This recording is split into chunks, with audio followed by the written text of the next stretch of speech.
rapturous reception for the Indian team as they're introduced. They have the inside running here, and if they don't win it, it won't be from lack of effort on the part of the crowd. Jamaica second from the inside. Oral Thompson to lead off for the Jamaicans. Spence, Robertson and Cunningham to run the subsequent legs for Jamaica. England, which has produced so many great 4x4 teams and contributed to so many great British teams. Conrad Williams, Nick Levy, Richard Yates and Robert Tobin running for England. Bahamas right in this. They had two finalists in the men's individual 400. Andretti Bain, who just missed the final, is not running here. I'm not sure whether he's left or whether he's injured, but he would have strengthened the team further. Here are the Aussies.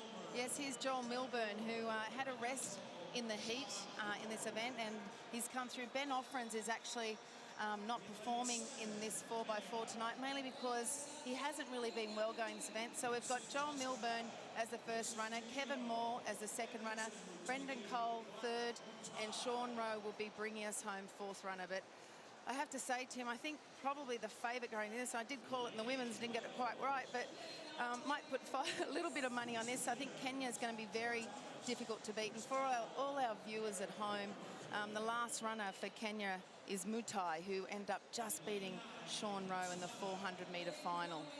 Well, it could be a rematch because Sean Rowe is anchoring Australia.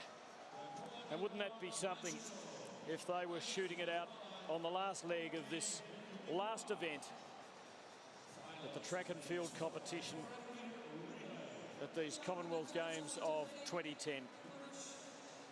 We've got to remember that a few of these athletes have done rounds through these championships, and you know it's been pretty difficult conditions, so they would really, it's going to come down to the tough ones, the ones that have done that hard training to be able to back up and do yet another hard 400 metres. So up they come. Botswana the outside, followed by Wales, Kenya, Australia in adjacent lanes. Australia right in this with a chance. Joel Milburn, Kevin Moore, Brendan Cole, Sean Rowe. Not quite the team we would have imagined at the start of the games. Let's hope they can fly the flag here. Last event in track and field is delayed, like quite a few that have gone before over the last week. Yes, Joel Milburn actually put his hand up there because of the noise of the crowd. The last thing you need is a false start in a 4x4. It was a pretty smart move.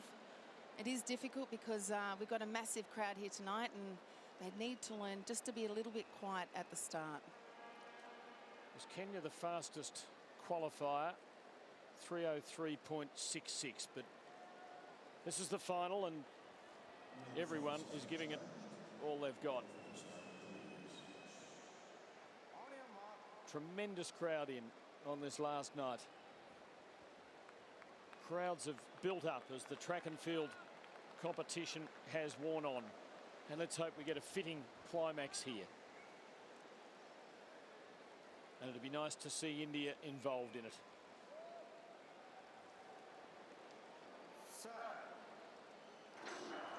Away, Botswana on the outside, slow. Wales, then Kenya, then Joel Milburn for Australia.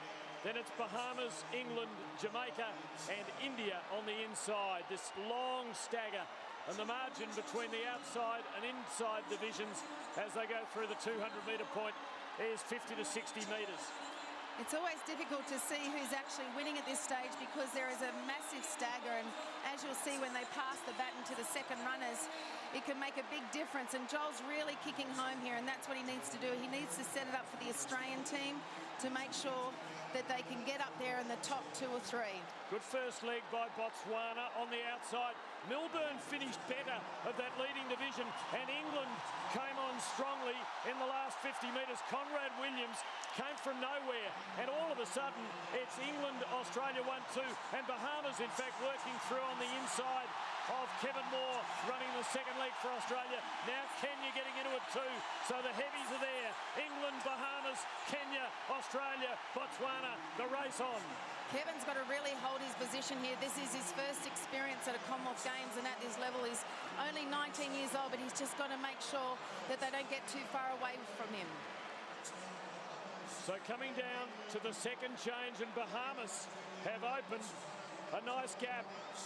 Second leg run by Michael Mathieu, who was one of their 400 finalists. Good change by the Australians. And scampering away with the baton is Brendan Cole, and the Aussies are right there. Bahamas, Australia, England, Kenya, Botswana and Wales, and now Jamaica getting into it too. 7 of the 8 are right there in contention. Robertson of Jamaica running a frenzied first 200 metres as Australia get to the front, and this is a great effort by Brendan Cole, finalist in the 400 hurdles. It's an awesome effort by Brendan Cole. Botswana really slowed down that pace, and he thought, this is my opportunity to go, and he is kicking. Had a fabulous first heat, and now he's bringing this home. This is very exciting, Tim, for Australia. Every metre counts here. Sean Rowe to take the baton. He's going to have 5 or 6 metres on the man who beat him by 1/100th of a second in the final of the 400 metres. Sean Rowe and Australia in the box seat. Australia, England at 7 metres or so to Kenya, then Bahamas and Botswana. Sean Rowe is on fire. He has to just hold his form completely. He knows the guys are coming behind him, and he just has to make sure that Mutai doesn't get anywhere near him, because we saw in the 400 metres what a great finisher Mutai is from Canada. What a responsibility here for Sean Rowe. Probably running a bit conservatively to the 200. He wants to have something in the tank. It's Tobin of England. It's Mutai of Kenya. Rowe, though, boots clear in the straight. Mutai trying desperately, but he's not going to get him from there. The Australians haven't won. Sean Rowe down the line. He gets his gold. He gets his gold. Kenya probably got the silver.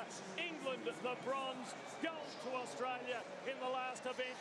What a great climax. That was absolutely sensational. Never underestimate the Australian team, Mel Gainsford-Taylor. That was extraordinary.